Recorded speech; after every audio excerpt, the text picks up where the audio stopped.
Now, for the second news, joint projects not enough to measure ties.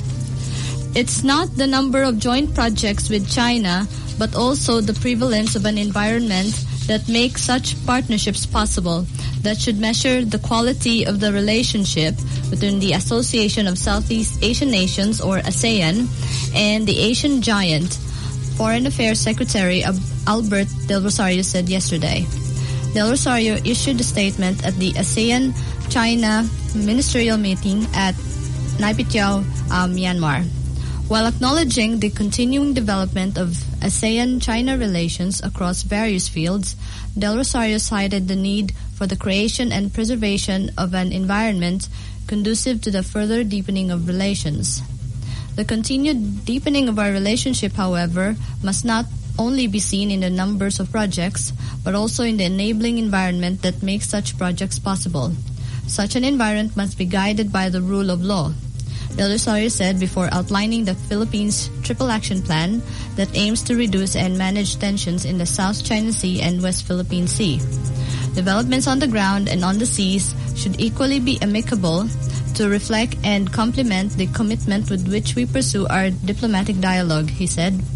The strength of our relationship must therefore not only be measured by the number of projects we cooperatively undertake, he pointed out.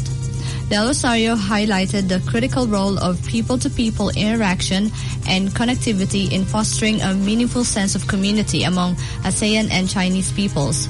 Southeast Asian countries were seen as reluctant to challenge China's questionable activities in the South China Sea, as some member countries are heavily dependent on Chinese aid and investment.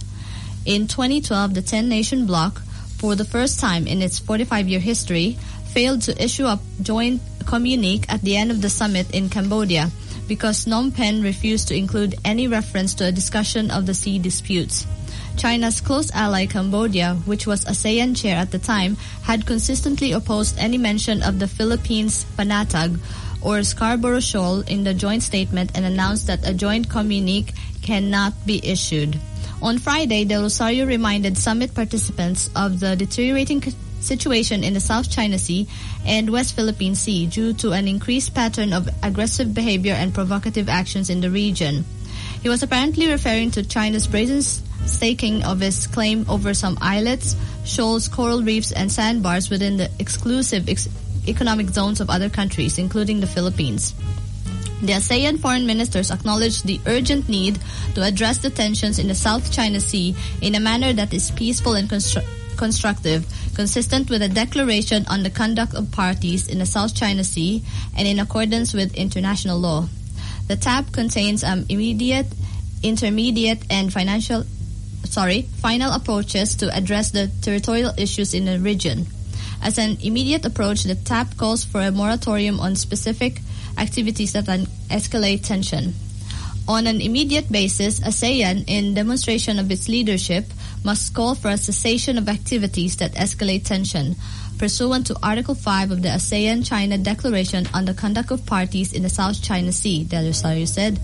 Finally, through arbitration which is consistent with the DOC, there will be a clarification of entitlements to bring the disputes to a final and enduring resolution in accordance with international law, particularly UNCLOS or the United Nations Convention on the Law of the Sea, he said. While the Philippines is calling for a freeze on provocative acts in the South China Sea and West Philippine Sea, China has announced plans to build lighthouses on 5 islands in disputed areas. The Bureau